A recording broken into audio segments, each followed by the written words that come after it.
မင်္ဂလာပါရှင်ထထထာယာရီမှာကြိုဆိုပါရစေဒီနေ့တော့ထပ်တို့ပတူနန်းထဲက260တက်တန်းရှိတဲ့ခောက်ဆွဲဆိုင်လေးမှာမနက်စာသွားစားပါမယ်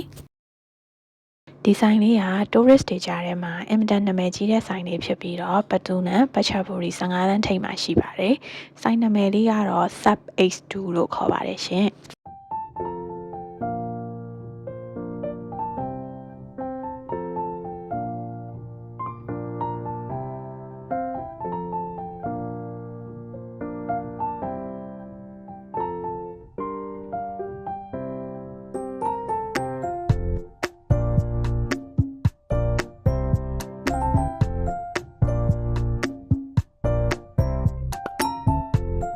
မနက်လောက်တန်းစီဆောင်ပြီးသွားတဲ့အချိန်မှာတော့ဆိုင်ထဲမှာထပ်တို့အတွက်နေရပါပြီရှင်။ဒီဆိုင်လုံးကဝိုင်းတိုင်းမှာလည်းတူပြပါပဲ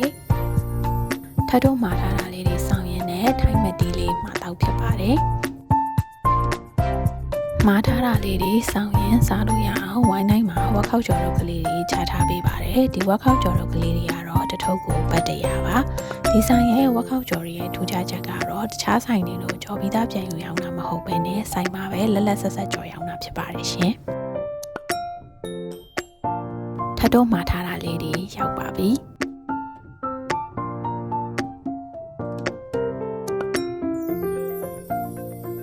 ထပ်တော့ကဖတ်ထုတ်ပြုတ်တပွဲရဲ့အသားခင်ဖတ်ထုတ်စီချက်ခောက်ဆွဲတယောက်တပွဲစီမှာထားပါတယ်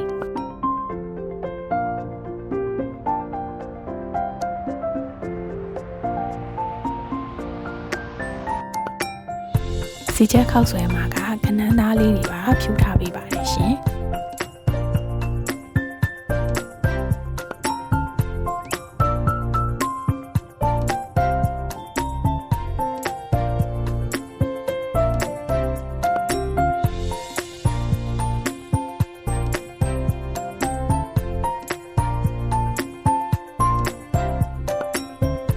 ဗီဒီယိုလေးအဆုံးထိကြည့်ရှုပေးတာကျေးဇူးများကြီးတင်တယ်လို့ထဲ YouTube channel လေးကိုလည်း like and subscribe လေးလုပ်သွားပေးကြပါအောင်ရှင်နောက်ဗီဒီယိုတွေမှာပြန်တွေ့ကြမယ်နော်တတ်တာ